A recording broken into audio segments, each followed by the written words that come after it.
X2 build and fixing up some of the stuff, trying to get it ready to get back in the water and all that. So one of the main things that I had an issue with was the fuel system. So we're gonna get all these fuel lines replaced now. So I'm gonna start ripping them out. Probably gonna go ahead and just leave the reserve on-off switch. So I'm just gonna replace all the factory ones and put them back where they're supposed to be. So that's what I'm doing. Since I have some leftover fuel line that I bought for these two, so let's get to that. Fast forward, and now we've got all the fuel lines have been replaced. All the ones that really matter. I ran all three up here for this. I gotta buy another one-way valve because the one that was on there was bad. It blows both ways. And then I had another spare that came with the oil tank. The guy did send me that, so I tried it and it was bad as well. So I had to order a new one of those. Once I've done that, then I can put some fresh fuel in there and we'll get this thing fired up.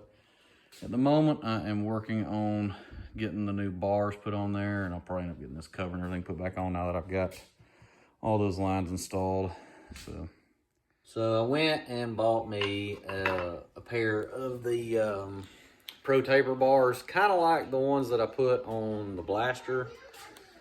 These are a little different from the ones I bought. These are actually, I think, what you buy for like a CRF 50, I believe, is what those were. It's kind of I can't remember the exact band. I'll put them on here for y'all, but the ones I went on the X2 are actually the bin for the KLX, like 110. It's a little bit different shape and everything. So let's get these pulled. Well, I got the originals pulled off, so let's get these others stuck on there real quick, and then I'll kind of give you all a run through. Got the bars bolted up. Definitely gonna need to trim these up. There's no way I'm gonna leave these this way. They're like, they even stick out wider than the ski itself. So I'm gonna definitely cut some of these off. So got them completely installed. Everything's put on there. Everything's working. So I think they turned out pretty good. I cut a pretty good bit off. I cut an inch off of either side. So got majority of this put back in here. Ended up getting a new bowl for that. I know I probably didn't have to have it, but at least I know I'm going to be able to get fresh air ran, you know, up into here and up. So still waiting on my straps because the ski didn't have those two straps. I'm still waiting on those to come in. Once those come in, I'm going to stick the battery in here, put some fresh gas in it, and we'll take it out to the water and run it for a little while. I also installed an inline filter on the fuel there as well, just to catch any other trash that maybe I missed. But it should be, everything I've done should be sufficient enough to where it's not going to have much trash in there or water from what was already in there. So another issue I'm having is the choke works, but when you return it back to normal, it is not returning back to normal here. So the spring and everything is working here just fine. As you can tell, it's loose where I was messing with it, but this cable's pretty old and shot, so I think I might have to replace that unless I decide to go with a little bit newer style kill switch type that's different, don't have the choke on there. I may have to do a bar mounted choke, or maybe pop a hole somewhere and install maybe like a choke somewhere here or something. Not really sure yet, but for now we'll just try to run with that. When I did test it out and crank it and all that on the trailer before I bought it, I mean, I felt the engine was super cold and it fired right up. So hopefully we won't have to really use a choke at all. So okay, so we got the engine fuel lines replaced, gas is in there. I put about a gallon in there, got the battery in there now, hooked up, got all this redone, everything right here. So I'm gonna give this a try. I've got the fire extinguisher nearby, just in case something decides to go wrong. But it shouldn't. Everything should fire right up just fine, no problem. So we're going to give this a try right now.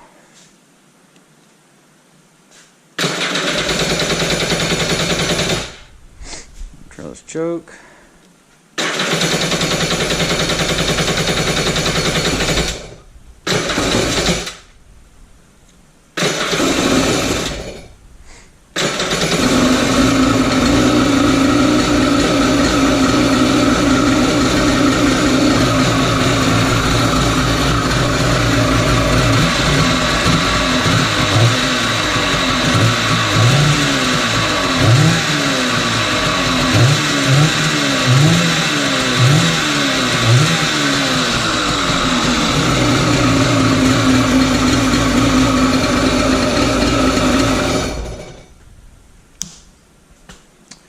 There it is. How about that? Smoked up the shop. Got out any of the, I'm hoping any of that water that was in there from the water that was in the fuel. I'm hoping that did enough. I'm gonna hook it up to a hose tomorrow and let it run a little bit longer. So I'm still waiting on the straps for the gas tank. So we're gonna start working on the exterior stuff. I'm gonna end up changing out the start stop. So we'll start on that now. If you decide to go with the lanyard style start stop, that is not factory with this one. As you can obviously I've already changed this one out, but this is off of an STX 900, I believe. Don't quote me on that, but I think that's what this one was off of. It comes with, it's got 4 wires coming down, and I'll show y'all in here the way it's wired up and everything. Let me get this hood. Comes down, there's 4 wires. You've got the orange that comes off of it and the red. The orange and the red, or if you want to say yellow and red, come off of the start button. So you hook those to the white and the orange going to there. And then the other 2 wires that come down that bundle right there is going to be a black and a white. You'll connect it to the black and the blue up here for the kill switch. So it's pretty simple. It's about as simple as it gets. So yeah, that's how I got it wired up. Got to clean it all up. And yeah, so a very important thing whenever you did away, or if you do this and you do away with the factory one that had the choke down here and mounted, this one does not have it for this version of the kill switch. But the way this kind of worked out pretty good, where these mount here for your crossbar, it's almost the exact same size. So luckily I had a screw that was the right thread and everything.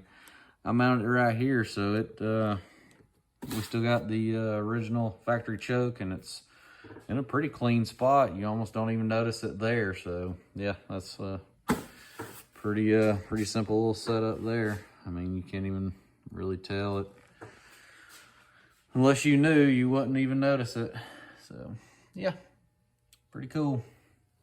So right now I'm working on this little the gas door right here. Obviously I've got to do a little bit of body work here and here, but I'm gonna go ahead and replace the original latch. Saw where a guy had a video where he had these little push button type. So we're gonna install one of these. I'll get it out of the package and everything, let y'all see what we got working with, and install that. Yep, get this thing swapped out. The kit was with 2 buttons and all that, so this is the main part that should fit right in there, and the hardware and everything for it to attach to. So essentially we'll drill a hole somewhere right in here for this stud to be right here, and then this will be in the lid, and it does that. Just press this little button right here if y'all can see. I don't know if the light's hitting it right, and it releases it. So pretty simple, easy little setup. I'll put the link to all these and all that, and I'll put a link to the other guy's video just so you can kind of get some credit for what he did, because that's where I'm getting the idea from. But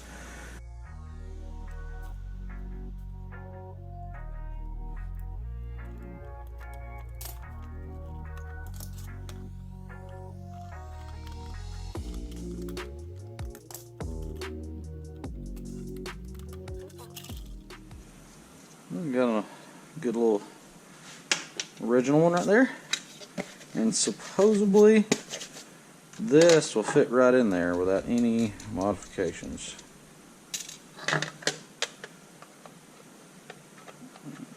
A little play, but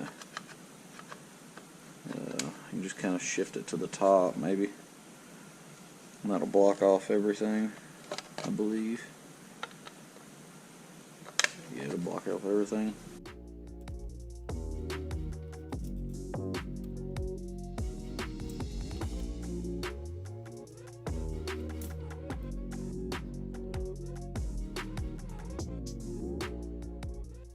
So you pop a little hole for this size.